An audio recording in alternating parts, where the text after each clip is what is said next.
بسم الله الرحمن الرحيم الحمد لله رب العالمين الصلاة والسلام على حبيبنا وشفيعنا محمد وعلى آله وأصحابه طيبين وطاهرين. Assalamu alaikum wa rahmatullahi wa barakatuh. Today I'm going to teach you something very special, which is to quarrel or to argue. Because in these days when we are pretty much locked up together at home, husband and wife, and we're normally used to being apart great parts of the day, it can be a bit challenging to be at home every day, walking side by side and maybe wearing and tearing a bit more on each other than we're used to. So therefore it's important to know when we lose our temper, and we always do. Sometimes as people we lose our temper and we take it out on somebody who is right at hand. That would normally be the husband or the wife. So if you think you're good at quarreling just because you can raise your temper and you can shout and you can become sort of aggressive in your way of approaching the other, and you can actually somehow make the other submit to your argument due to your violence or your persistent or your hard way of presenting your own argument. If you think that makes you a good quarreler or a good arguer, you could not be more wrong. Because when you're quarreling or arguing with your husband or your wife, it's very important to know how to do this. First of all, the first advice I will give you is straight from Prophet Muhammad alayhi afdal salatu wassalam. He said, a man is not strong because he can take out another man in the marketplace, or that he can sort of punch another man until he falls down. He said he's strong if he can control his tongue. And obviously that means controlling it when you're angry. Furthermore, he said, and he said many things in this context, he said, when you're angry, you should make wudu. He said, make the ritual wash as you do it before prayer, because wudu works against anger as water works against fire. And many times when people approached him for advice, an advice he gave was, La taghdab.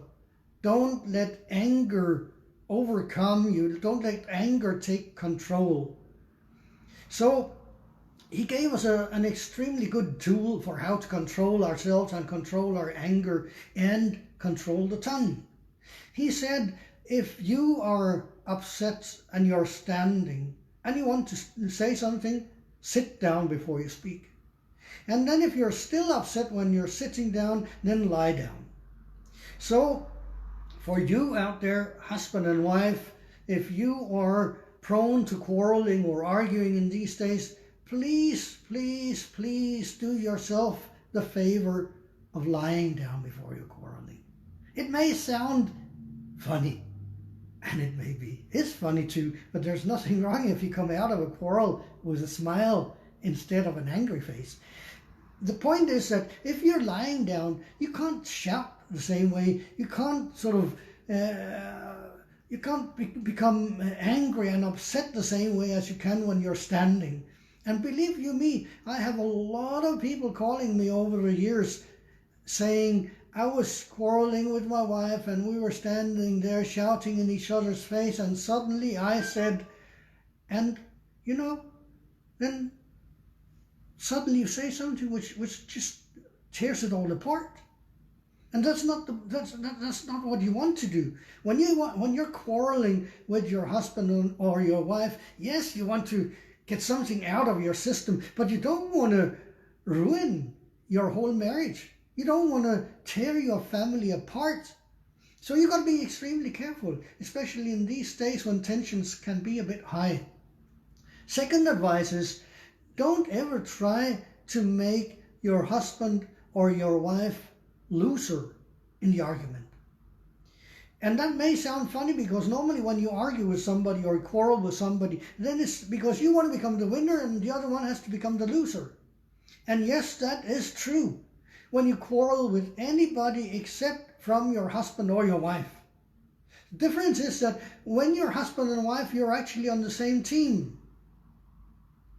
And when you're on the same team, the two of you together, when you're on the same team, it's impossible that one will win and the other will lose.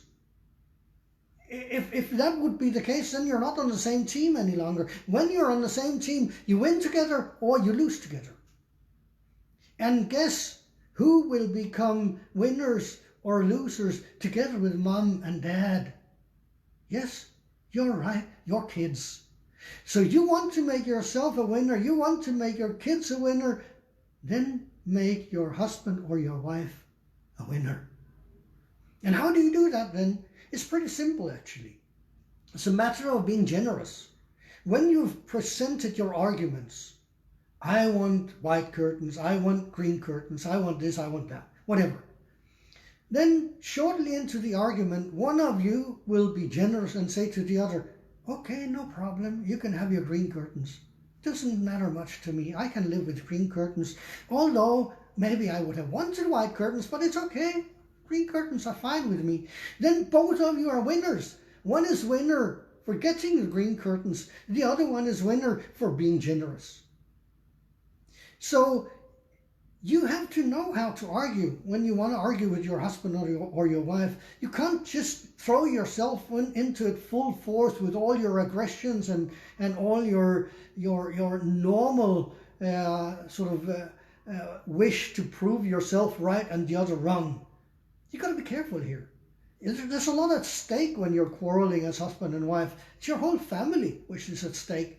So take it easy. Take it easy and make sure not to hurt each other unnecessarily in the process. There's no need for that. You want to come out of that in a way so you can continue walking hand in hand for many, many years up ahead. And that takes some courtesy and some good manners. And that is what Prophet Muhammad alayhi afdal salatu wasalam taught us in his wonderful teachings. So may Allah protect you. May He help you to control your tongue. May He help you to be considerate and generous when you quarrel with your near and dear ones. May He give you patience. May He give you forbearance and gentleness. May He give you lights and guidance. And may He keep you safe and protected in these troublesome days. وجزاكم الله خيرا والسلام عليكم ورحمة الله وبركاته.